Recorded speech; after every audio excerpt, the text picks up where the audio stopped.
Welcome back, Indiana Sports Beat Radio, coming to you here on this Monday, of course, joined by the voice of the Hoosiers, Don Fischer. Brought to you by Southern Stone Restaurant, where you can find Don tonight at 7:05 with Coach Mike Woodson of the Indiana Hoosiers for Inside Indiana Basketball. Don, how are you, sir? I'm doing well. How about you guys?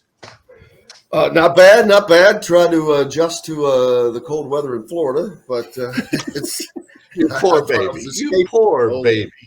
Well, I thought I was escaping the cold because it's going to be terrible there, but I went outside. I'm like, God, I'm freezing. So I'm still cold, but welcome in.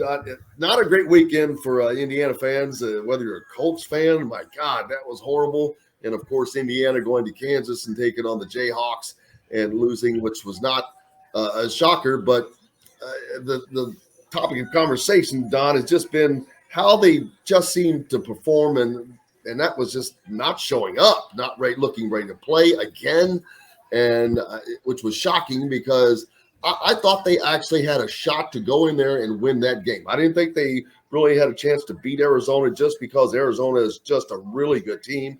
But this is a game I thought they had a chance to go in and win. But, man, Kansas made a statement early and put that to bed. Well, there's no question.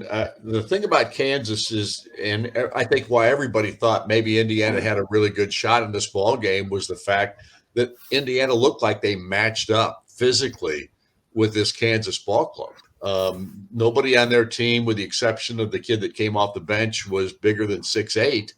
And KJ Adams at 6'7" was their post player for the most part. So you thought, man, this is an opportunity for Indiana. But the pressure that Kansas put on Indiana defensively in this ball game was just significant. It was amazing.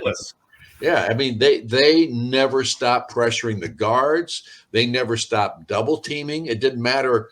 I mean, the interesting thing to me was that Indiana couldn't run their offense. They just could not run an offense. Now, I'm going to say one thing here that's kind of a caveat to the guard play. Jalen Hood-Schifino's back for the first time after missing 4 straight ball games with a back injury. I didn't think he looked very sharp at all. And, you know, when you put a kid out there that's missed 4 games and he's had maybe 2 practices leading up to this contest, that's a challenge for a guy who's in that position. But at the same time, nobody handled the pressure that Kansas put on them. Trey Galloway didn't handle it well. He threw the ball away about 4 times in this ball game. Jalen didn't handle it well. He had 5 turnovers. X had a couple while he was in there. And then, of course, you get Xavier hurt with 6.5 minutes to go in the half, and he's out for the rest of the ball game. And now you have to rely on guys that you're not counting on to be the point guard for the most part. Tamar Bates handled some of that. And look, this is a team right now that's struggling, especially with starts to ball games against good teams. And you can't start slowly. I mean, they've lost 3 or 4 ball games now. In all 3 of those losses, they have played pitifully at the beginning of the contest. All of them. I mean, Rutgers just out-toughed Indiana. And made it just impossible for them to do what they were trying to do offensively. And that's the same thing that Arizona did in the first half of that ball game. And again, what Kansas did all ball game against Indiana on Saturday. So right now, Mike Woodson's got some work to do with this basketball team, trying to get them, if nothing else, to get their mind right in how you start a ball game. I think the most concerning part of this, Don, is you go back to the Rutgers game. That was the first game without Jalen Hood-Schifino. They get beat, but they bounce back the following game against Nebraska. They go in against Arizona, as you mentioned. They didn't start the game well, but they were able to fight back. They got to within 3 or 4 points. They showed some serious fight. I mean, outside of the first 10 minutes, that game was basically played evenly. To have that kind of performance against Arizona, to come out flat, and then to do the same thing a week later with a week to prepare for Kansas, and you know, you should know what to expect from this Jayhawks team. I mean, I think that to me was the most concerning thing, because it looked like Rutgers. It just looked like at times this team didn't have the same level of fight as you saw in that Arizona game and at other times this season. And is that a major concern to you, or do you think, you know, having Jalen Hood-Schifino back for the first time, seeing Xavier Johnson go down, playing in this type of environment, I mean, can you kind of talk yourself out of hitting the panic button just yet, or is there some serious concerns right now? Well, I think there are serious concerns. There's no doubt in my mind that there are serious concerns at this point. There's a toughness factor. I just don't know if this team is as tough as we thought it would be or could be. They've looked with like three fifth-year starters. That's right. the really tough part of that. Right. And so these are veteran guys. These guys have been through the wars. And you're sitting here going, oh, why aren't we ready to play? I mean, we all know this is going to be a matchup that's going to be difficult. Why are we not ready to play and match the intensity level of the team that we're about to play against? And the Rutgers game was a perfect example, a team that had beaten Indiana 6 straight times going into that matchup. And you would think there'd be a chip on Indiana's shoulder, and they would come out there and they would get right in the face of the Rutgers Scarlet Knights and take it to them. They didn't do that. And it was the opposite. And they didn't do it against Arizona, and they certainly didn't do it against Kansas. There's no question. So these are big-time concerns. That's a leadership issue, whether that's the players or the coaches. That's a leadership issue. I think the mentality of this team has changed pretty dramatically over the last 3 weeks. I don't think there's much question about that. And I think it's a negative. I have seen – this is me talking now because I see them occasionally in practice and I see them play games. I see their way they walk around, that kind of thing. I think there are some guys in this team that have not bought in. And I hate to say that, but I believe we're not seeing guys playing. They're not is it a chemistry issue? I think these kids like each other. That's not the problem. I don't think they like some of them their role. Maybe that's the way to play it, way to say it. I think some of them are not all that pleased with their role right now. What's that mean? Well, that means playing time, minutes. How much am I getting to do for me? It's a me game. Well, if it's a me game, we're all in trouble. That this team is in trouble. It can't be a me game. This is a team game, and you've got to all be on the same page. And I don't think they are right now.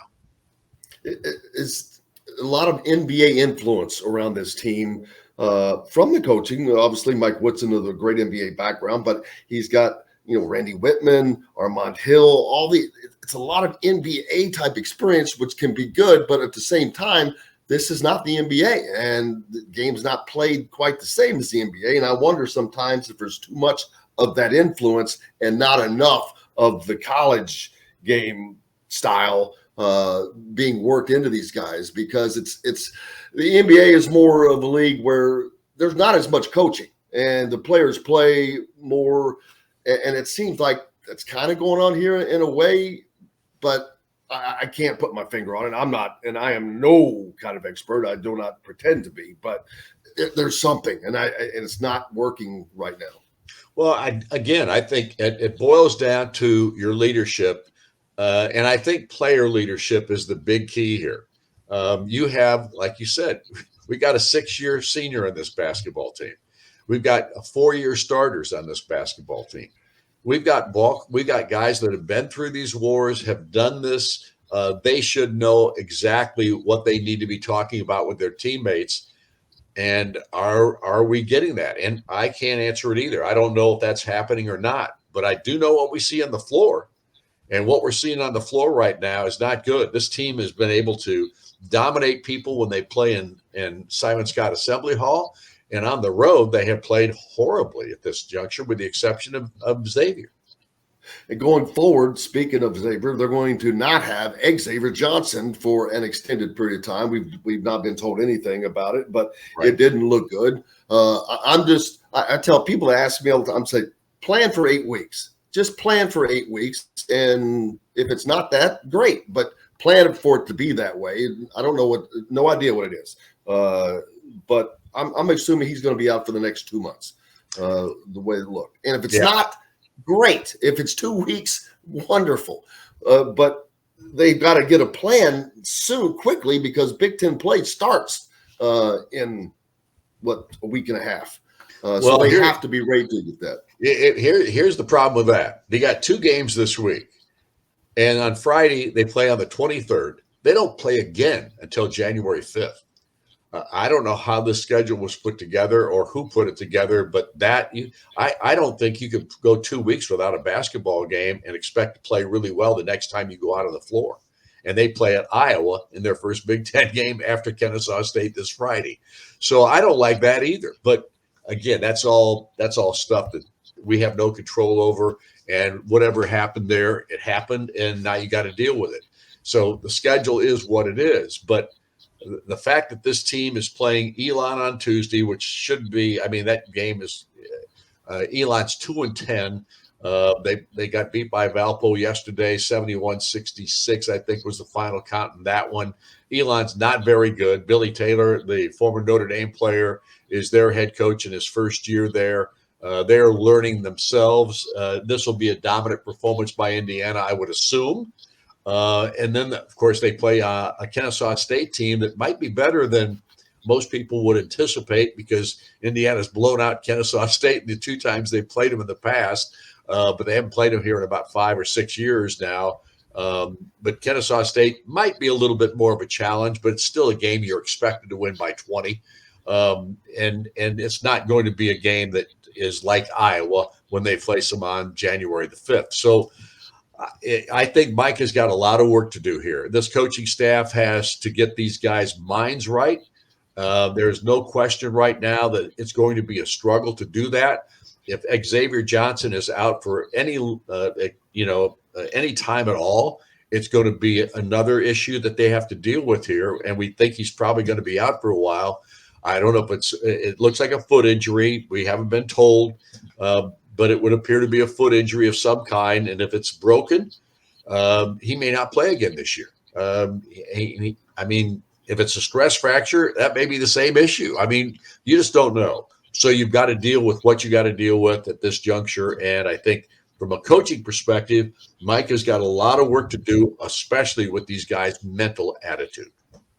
And go ahead, Dustin. I was just going to say, Don, to me, one of the biggest issues is the play in the paint when they've played, some of these other teams, and when they get shut down in the interior, there's really they don't have an answer for it. I mean, one of the biggest concerns, and this is a broken record because we've talked about this now for numerous years, is Trace Jackson Davis he can't shoot the ball. I mean, that's a big problem.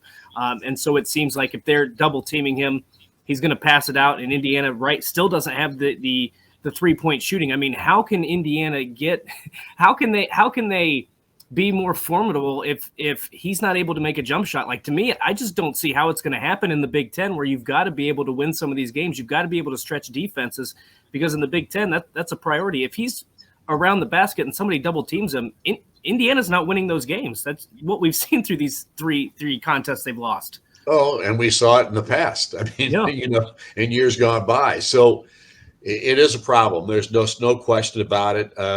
Maybe they've got to start finding a way to attack and get the ball inside in a different way. I mean, I'm not a coach. I don't do X's and O's. There's a reason I'm not a coach.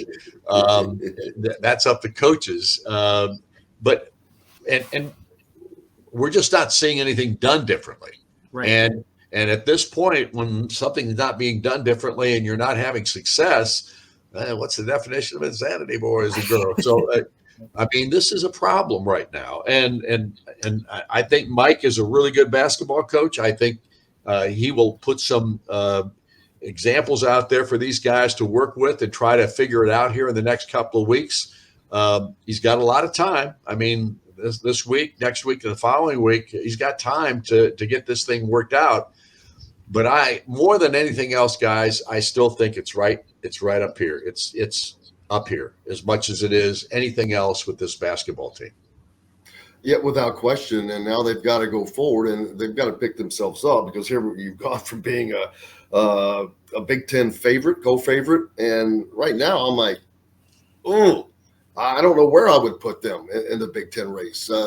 Maybe drop down to 5th. I'm not sure, but they have to get it together and get it together quickly, because now the real season starts, minus these games against Kennesaw State and Elon.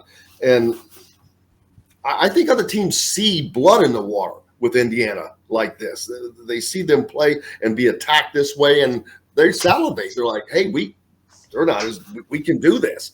They're not tough. I think they hear all the talk about Indiana being soft, and their goal is to we can out tough them, because if you see someone you think is soft, you just try to out tough them, and I think that's what teams are doing, and they're being successful at it. Right. That is the biggest. That's the thing that I don't get. I said it earlier before you came on. I didn't play Division I college basketball, but I competed in a lot of things in my life, and not one time do I ever remember not being ready and wanting to win. And I just am not seeing that out there from some of these guys, especially the guys who almost should be demanded from. And the weird thing is, now you can say, hey, you guys are getting paid to do this. Where's the effort? You hate to throw that out there, but some of them are being paid pretty handsomely. Yeah. I didn't think about it. I didn't think about it, but that's absolutely right. You now can say to these guys, hey, you're getting paid. Paid well. Yeah. Again, guys. Yep. It's right up between the ears, and this and the team fan aspect, Don. The fans, you know how well they traveled to both of these places. Sure. And Arizona was shocking because there was about 85% of the crowd. I don't know how they got all those tickets. But Kansas was even surprising because they made a substantial presence in Kansas. Everyone I've heard from has said that is the most opposing team fans they have ever seen in that building. That's correct. A great testament to Indiana's fans who are traveling, driving, flying, whatever, spending money. But that's not going to last. No, it's not. And trust me when I tell you this. When Indiana went south after Kelvin Sampson got let go, they still had people that had bought their season tickets, but they didn't show up to the games, and it took 4 years for them to get back to it. The three leading up to Cody Zeller and all that kind of thing, when he came, those 3 years were just ridiculously bad. And fans didn't show up, and they really didn't care. I mean, they cared, but they weren't coming because it was just pathetic. Well, that's not where we're at now. We're at a point now where this team was expected to have a chance to win the Big Ten because that's what the media put on them and all those kinds of things. But at this point, this is a basketball team that's in trouble, and they've got to figure it out. They've got to get through this whole scenario. They've got to take this next 2.5, 3 weeks, whatever it is, and they've got to figure it out. And they're going to have time to do that. But honestly, right now, the way it looks, it's all going to be on these veterans to get these guys right. And Mike has got himself a job as well. He and his staff have got to get this thing turned around.